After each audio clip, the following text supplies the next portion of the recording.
food system, I mean, if you think about it, I neglected to mention that there's a whole chapter that goes into the environmental effects of eating animal foods, which are amazing. I mean, to grow this much grain, and feed it to animals, the amount of air pollution, water pollution, the amount of gasoline, it's basically between 15 and 20 to 1, right? In other words, one person eating the standard American diet uses as much land, creates as much pollution, as much petroleum and water as 15 to 20 people eating a plant-based diet.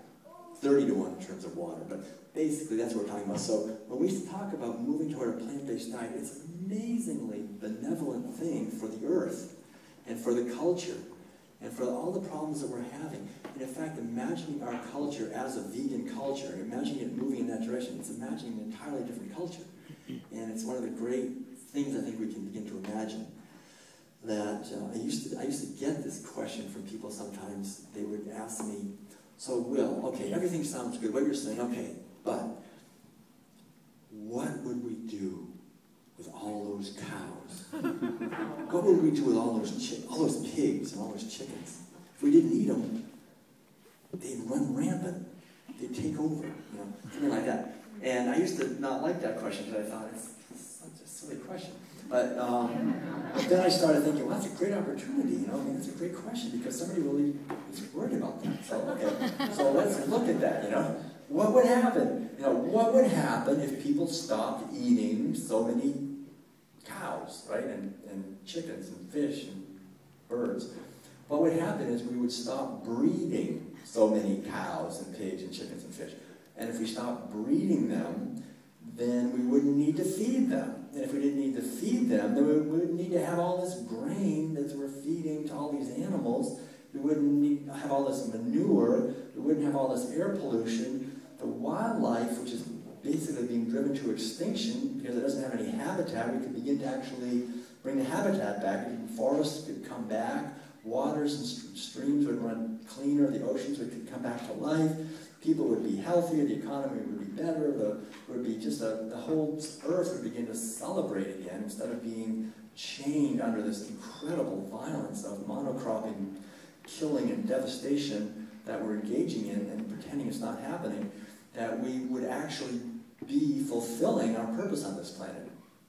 And so it's a great question. If you get that question, you can just say, well, let's just imagine this together. And it's like a very positive visualization you can do to see the amazingly benevolent effects that it would for sure have if people would move in the direction of eating a more plant-based diet, and especially doing it, I mean, whatever reason, for health is good. I think to do it out of compassion for starving people, out of compassion for animals, future generations, ecosystems, that really makes a commitment that doesn't waver. Because if I'm just doing it for my health, well, I'll cheat a little there, whatever, pretty soon I'm back. Maybe. But I think as we begin to realize that my actions, like the only reason that people are stabbing animals and the only reason animals are confined and there's this horrific violence going on is because people are taking out their wallets and saying, I want it, I'll buy it, I'll pay for it. And if I go to a restaurant and I say, yeah, I'm going to order some ribs, the wait person typically doesn't say, why? You barbarian. How could you be so violent and insensitive? You're going to be killing an animal, you're going to be causing horrible suffering. Instead they say, oh, we have good ribs today, good choice. So we're always encouraged in behavior that's enormously violent. And people think of veganism as being something that is somehow negative. Right? Because usually as a vegan, you're always saying no. Right? I'm saying, no, don't eat that, no, I'm not going to go to that circus, no, I'm not going to buy that, I'm not going to, So we're always saying no, and most people think we're kind of closed and negative, and no, you always don't eat that, don't do this, won't wear that.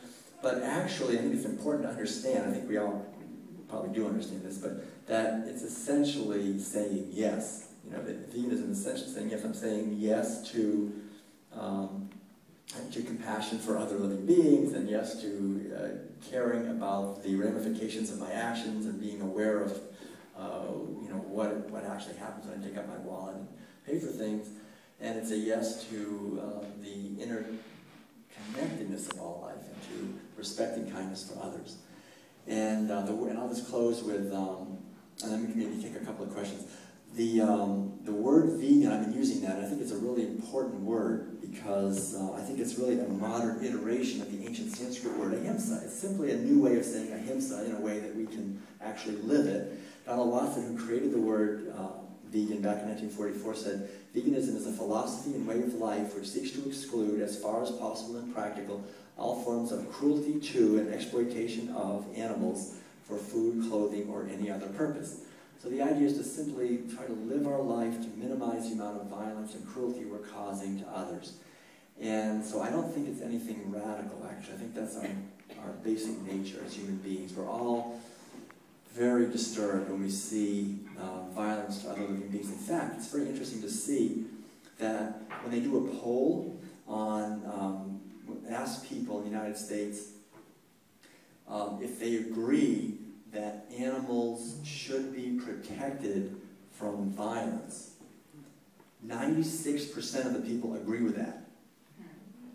And yet, 96, 97, 8% are actually taking out the wallet and paying for meat, dairy, and eggs every day. So there's this very ironic, massive denial going on.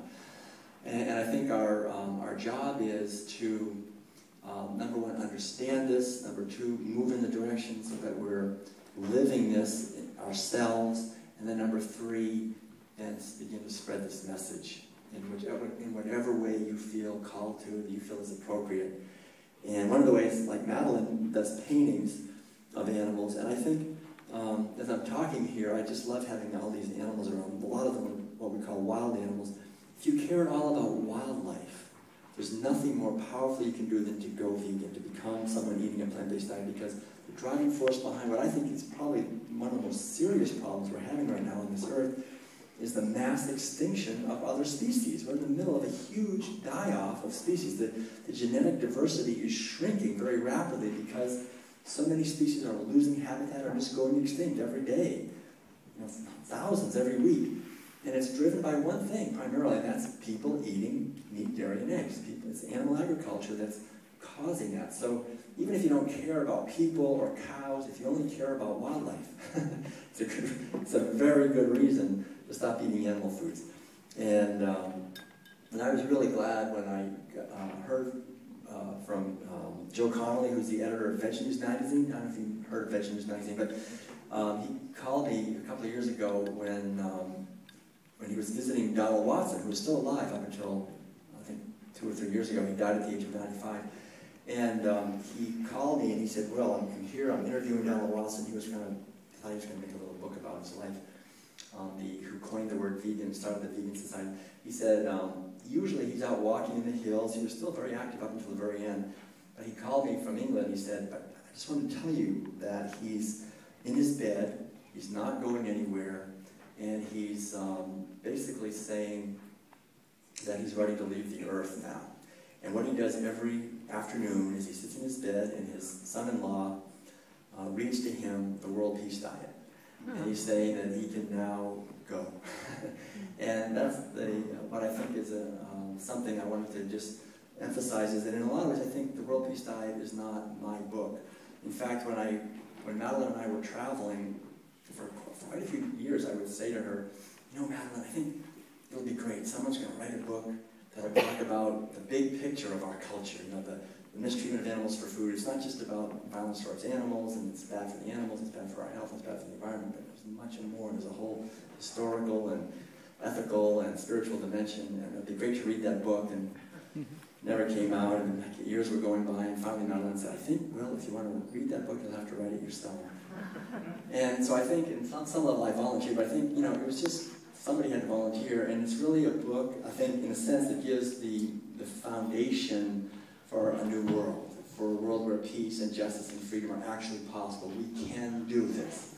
We just have to look at the food and make the change there. And you would think that would be easy, but as you know, I talk about that in the book, why it's not that easy in the World Peace Diet, but it's something that we can all actually do, and we can spread this message. So I just want to thank all of you. If you're in this room, I know you've already made steps along this path, and I just want to say I love you for that, and just for the work that you're doing.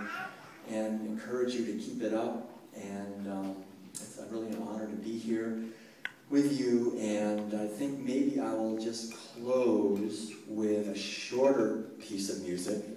Is that okay? Just a short piece. And then we can. I was told that there's even much more food for afterwards than there was for before. That was just appetizer. Now the real food is coming out. So it's all vegan. And thank you so much, Chris, for the food. It's really been great. But this is a piece of music that was inspired by a little mouse, and I call it the mouse piece. When we moved into our house up in Healdsburg, before we went on the road 15 years ago, our house had a lot of mice in the house we moved into.